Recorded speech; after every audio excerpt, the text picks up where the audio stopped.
Bienvenidos nuevamente a su programa Salud del Siglo XXI por esta su TV Familia.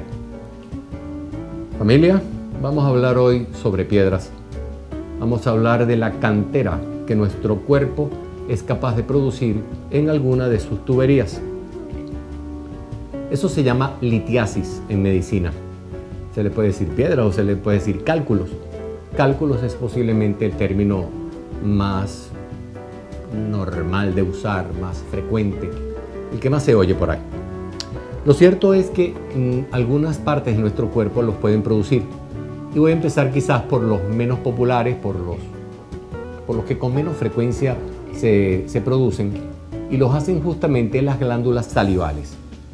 Hay tres grupos de glándulas salivales grandes y otras que son accesorias pequeñas. Las grandes son la parótida, que queda justamente debajo de la oreja. Están las submaxilares, que quedan debajo del maxilar, del hueso inferior aquí de la mandíbula. Y están las sublinguales, que quedan debajo de la lengua. Ellas son más grandes y tienen conductos más largos. Esos conductos se pueden tapar si la saliva se pone muy espesa, si se pone densa, si le falta agua, precipitan ciertas sales, precipitan ciertas sustancias que están dentro de la saliva, y eso puede bloquear la salida de la saliva. E inmediatamente lo primero que uno nota es un dolor horrible y además una hinchazón de la glándula que se tapó. Es bastante incómodo porque el dolor es muy fastidioso. La hinchazón es igual a como si uno tuviera una parotiditis, por ejemplo, ¿ok? O una de estas glándulas, entonces se inflama y se pone gorda, así como si uno fuera un sapo o medio sapo, porque a veces sale nada más que en la mitad. Y esto se suele producir con frecuencia cuando uno no toma suficiente líquido, porque al tener deshidratación, el primerísimo síntoma de la deshidratación más leve que puede haber es sed. Tengo la boca seca, dice la persona. Y tengo la boca seca significa que tengo que buscar líquido. Si estoy trabajando, si estoy ocupado, si estoy bajo el sol haciendo un trabajo, imagínate un pozo petrolero, una cosa de esa, muchísimo calor, etcétera, me deshidrato rápido, no tengo los elementos a mano para recuperar el líquido, y eso puede producir un síndrome de saliva espesa que normalmente también requiere un componente genético. Hay gente que con facilidad puede hacer estos calculitos, o al menos como una especie de arenita llena de mucina y sales que pueden tapar los conductos.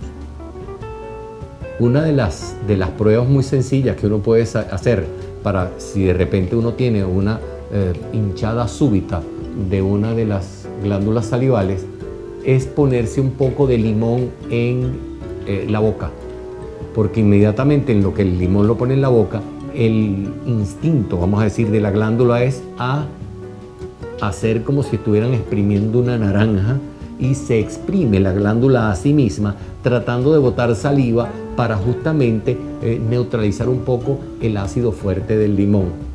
En el momento en que se pone el limón y la glándula hace así y no sale, eso va a molestar extra.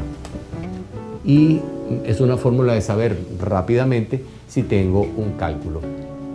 Hay veces, muchas veces, que es fácil de arreglar, porque realmente simplemente dando un masaje circular en la glándula, oprimiendo la luz suave y lentamente, acuérdense que está inflamada y duele, pues puede poco a poco, así a través de un masajito en la parótida, la submaxilar, la sublingual, dependiendo de cuál sea la que esté inflamada, y eso puede ir facilitando que la saliva que se quedó represada detrás del punto donde está tapado, pues entonces empuje al calculito, empuje la saliva espesa y la deje fluir.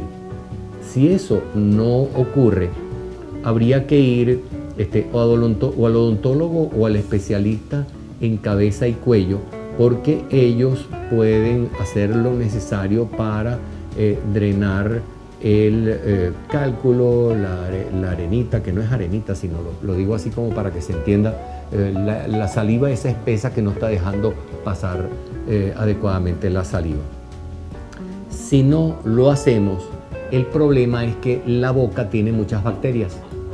Esas bacterias están en constante producción y en constante remoción, pero se pueden meter cuando encuentran a la saliva estancada, se pueden meter desde la boca hasta la glándula e infectar la glándula. Eso va a requerir antibióticos, eso va a ser ya bastante más problemático. A veces hay que hasta picar la glándula para que salga el absceso, si se llegó eso a abscedar, porque se le dejan pasar unos días. Pero en términos generales, como le digo, no es gran problema, es un poco fastidioso, es un poco doloroso, etcétera, pero es algo remediable. Y una de las cosas más importantes que hay que hacer para la gente que hace ese síndrome de saliva espesa es simplemente garantizar que uno esté tomando suficiente líquido. Eso va a ser verdad también para otros cálculos, por ejemplo, como los que se producen en el riñón. Los cálculos que se producen en el riñón suelen tener un componente bien importante también de deshidratación.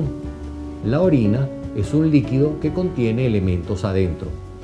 Dentro de la orina hay calcio y hay sodio y hay potasio y hay cloro y hay otros ingredientes más de minerales, y además hay glóbulos blancos y hay glóbulos rojos y hay proteínas y hay una serie de cosas. Y por supuesto urea, creatinina, ácido úrico y otras sustancias tóxicas que específicamente el riñón como filtro está especializado en sacar. El riñón básicamente recibe sangre de la arteria renal, filtra la sangre, agarra los componentes tóxicos, como les decía, urea, creatinina, el exceso de sal, etcétera, etcétera, y los bota por la orina. El resto, con todos los elementos nutritivos y los glóbulos rojos y todo lo demás, se regresa por la vena y vuelve otra vez a hacer su ciclo circulatorio, corazón, arterias, venas, vasos capilares, etcétera, etcétera. El asunto es que una vez filtrada la orina por el riñón, va a salir esa orina por dos conductillos llamados los uréteres.